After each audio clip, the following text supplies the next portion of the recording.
Howdy peeps. Another video in my September 14th series here. What we got here is a bed of about, I don't know, 200, 250 or so grafted chestnuts, juglans, carria, and oak. And we're going to start down here at the chestnut end because this is a jiaoza.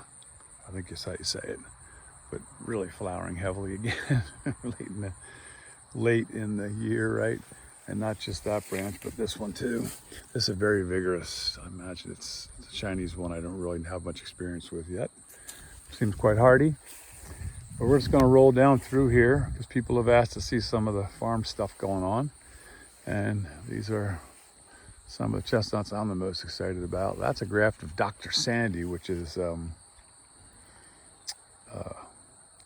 Ozarkensis bicornata. So it's a beautiful, beautiful tree in Connecticut. Not the hugest nuts, but it does have some big ones along with some small ones. But form and flowers are spectacular. It's very early. And the catkins are just huge, like 12-inch cascading gorgeous catkins. And some other stuff in through here. Yeah, for those of you who have a keen eye, you could probably see some of the potato leaf hopper damage, which is irritating, but doesn't really cause long-term stuff. Of course, all these grafts were made the same day, and you'll see the walnuts are all taller than me. This is all heart nuts and butternut hybrids, a few black walnuts, one English walnut that seems like it might be hardy here in Zone 4B, Lang Van Lode. And you see how big these heart nuts are. They got to get planted out. All these have to get planted out. And then we switch over to hickories. And the tall ones are mostly yellow bud hybrids and bit cans. So, but you see most of these, or a lot of these are pecan, shellbark, and some shags in here mixed in with these. But this was, I think, 180 grafts. These are all these are 4. These are 4-year-old grafts. And they're all going to get planted out. You see a lot of the pecans like this one. I'm interested to see if some of these pecans will actually ripen here. There's some stuff from John Gordon and some other stuff from Zone 5. But that is a bit can. It's a monster. It's 8-9 feet tall.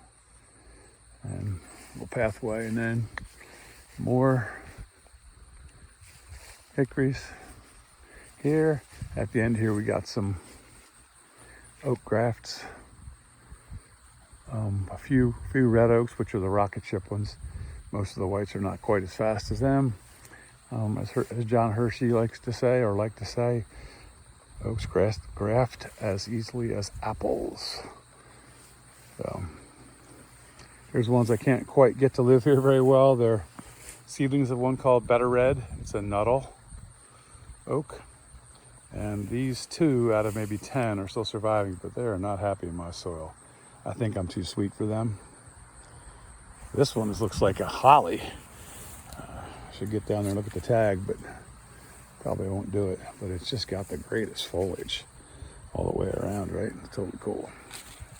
Thanks for looking.